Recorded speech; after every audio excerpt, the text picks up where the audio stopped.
120 words per minute. Get ready. Start. Mr. President, you have referred to a multitude of problems in your address. You have commended some activities of the government, criticized others, and offered advice so that we may function in a better way than we have done so far.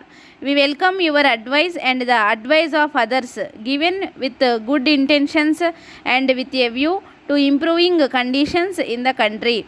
Anything that you suggest or your organization suggests will undoubtedly receive our most earnest attention. I am sure that you do not expect me to deal with the various matters you have discussed. Perhaps it would be more suitable to the occasion if I spoke to you about certain matters of basic importance, for we have to be clear in our minds about our basic social objectives. You will permit me to say something which I probably ought not to, and that is to confess that during the last few years we have not been very clear as to the direction in which we are going.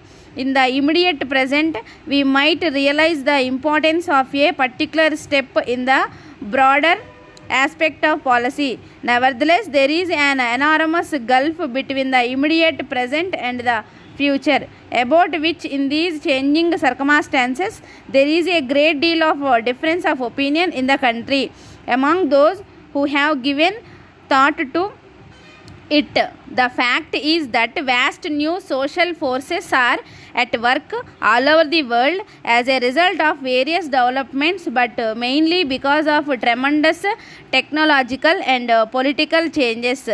In India and in Asia, large numbers of people have become politically conscious and refuses to submit as they did in the past. Tremendous social conflicts are taking place, and they sometimes lead to international conflicts. The great nations of the world are followed economic policies that differ widely from one another. We may have a certain theoretical approach to problems, but that does little good unless it is related to the practical aspects of reality. Our approach must be fashioned by a study of existing conditions and our objectives so that we can apply, if I may say so, the idealistic approach with a practical consideration of the problems prevailing in the country at a particular time.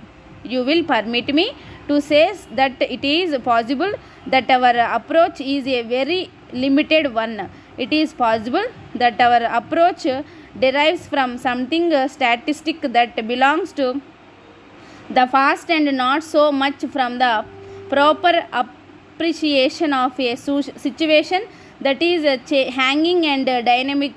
Towards the end of your address, you referred in general terms to various objectives that we have.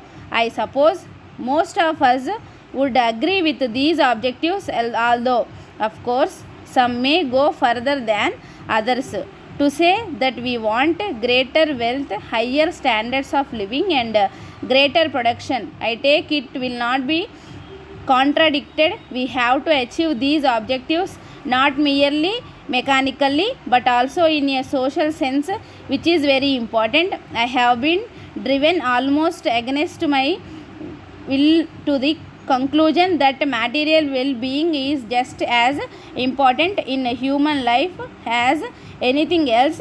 High standard of living are important and we must achieve them, but at the moment it is observed to talk of high standards in India, where the lowest are sometimes lacking. We must have the basic necessaries of life, and only then we can think of high standards.